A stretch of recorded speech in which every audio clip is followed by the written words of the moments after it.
Assalamualaikum kadarıyla dostlar. Bugünkü videomuzda aboy işlevçilere anlattık. Vallahi ders edelim. Aboy nasıl yaptılar ya? Leziz Usta. Neye? Karabe. Elene Zafer Bey. Ötkür Bey. Ökteran mı elektrik? Elektrik diye. Bir yapan çürükte. Nerede yine?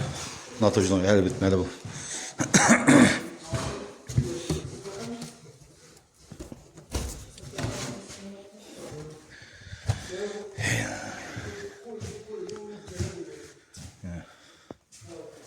Haberse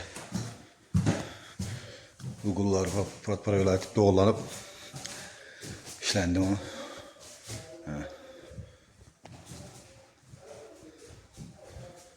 Şimdi bu işler olsa oyta vereseler yine leziz bir usta, leziz coğram üstüne oboy basıp şu bağla var oboy yapıştırıp beraber eder herhalde.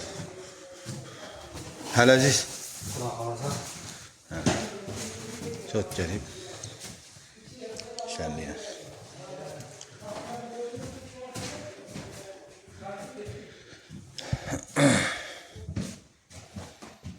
Gep buluşu mümkün emas degan aboy bo'lib turibdi yana patologlar qaranglayna.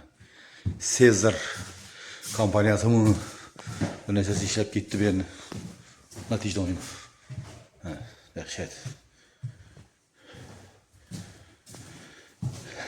Shunday bir yerini Xudo xolasa natija bitgandan keyin aboyni yopishtiramiz bu yerni. Bizni kuzatishda davom qiling deydi bu. Bizlarni kuzatib boraverasizlar. Shu videolarni chiqaraveramiz.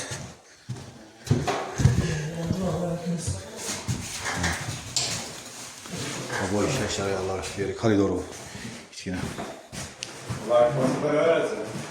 Zaferbekni tanıysizlarmi buni? Zaferbek. Zaferbek trendda deydi-ku. O'tkirbek. Ha? Çıkaramiz dedi. Ha. Bedemlerni chiqarish kerak ekan.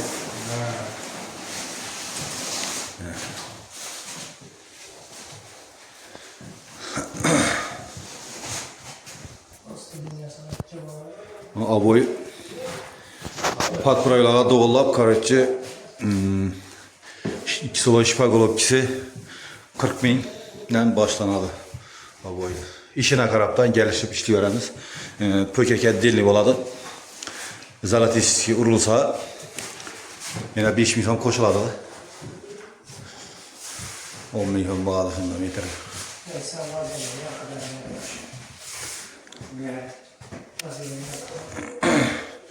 Haydi öyleyse telefon numaralarımızı koyup koyalım. Bunlar ham normal parayla işlengen. Haydi. Gelişip işlep veririz. Numaralarımız pes de var, Xudo xolasa.